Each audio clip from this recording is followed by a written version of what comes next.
एक रजाइन एक सुंदर सा राजमहल था। वो देखने में बहुत ही सुंदर था। एक विशाल राजमहल खड़ा था। दूर से देखने पर लगता मानो वह किसी स्वप्नलोक की इमारत हो।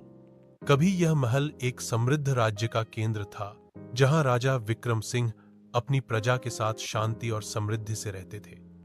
प्रजा अपने राजा को न्यायप्रिय और दयालु मानती थी, लेकिन हर सुनहरी चीज के पीछे एक अंधेरा भी छुपा होता है। कहते हैं कि इस महल पर सदियों पहले से एक श्राप लगा हुआ था। रात होते ही महल की खिड़कियों से अजीब साये निकलते, गलियारों से करुण चीत्कार सुनाई देते और हवा में जलती मशालें अपने आप बुझ जाती। किंवदंती थी कि एक समय इस रेगिस्तान में एक डायन रहती थी।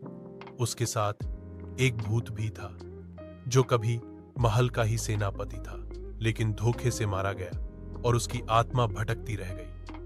दोनों मिलकर महल पर कब्जा करना चाहते थे, ताकि प्रजा की आत्माओं को अपने अधीन कर सके। एक रात जब रेगिस्तान की रेत आंधियों की तरह उड़ रही थी, राजा विक्रम सिंह को खबर मिली कि गांवों में लोग अचानक गायब हो रहे हैं। महल लौटकर उन्होंने देखा कि गलियारों में परछाइयां नाच रही थीं। दरवाजों पर खून जैसे धब्बे उभर आए थे और महल की दीवारें खुद ब खुद चीखने लगी थीं। राजा ने अपनी तलवार संभाली और गुप्त तहखाने की ओर बढ़े। उन्हें अपने पूर्वजों से सुनी एक बात याद आई। महल के नीचे दबा हुआ एक प्राचीन मंत्र शिला ही इस श्राप को तोड़ सकती थी, लेकिन उसकी रक्षा वही भूत और डायन करते थे। अचानक एक ठंडी हवा चली और उनके सामने एक डरावना चेहरा उभर आया। वह सेनापति की आत्मा थी, जिसकी आंखें अंगारों की तरह जल रही थीं। उसने कहा, राजा, इस महल की असली ताकत अब मेरी है। तुम्हारी प्रजा अब मेरी कैदी है। तभी काले धुएं में से डायन प्रकट हुई। उसके बाल लंबे और आंखें खून की तरह लाल थीं। वह हंसते हुए बोली, तुम चाहो भी तो हमें नहीं रोक सकते। तुम्हारा राज अब हमारा होगा। राजा ने साहस जुटाकर प्रहार किया।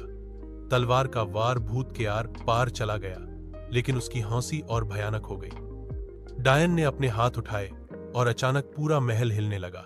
लेकिन तभी राजा ने गहरी सांस लेकर मंत्रशिला की ओर हाथ बढ़ाया।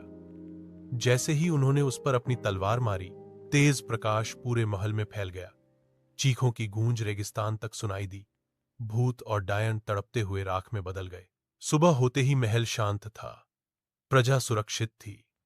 लेकिन कहते हैं, आज भी आधी रात को जब तेज आंधी चलती है, तब महल की टूटी खिड़कियों से धीमी आवाजें सुनाई देती हैं, मानो भूत और डायन की आत्माएं अब भी बदला लेने की प्रतीक्षा कर रही हों।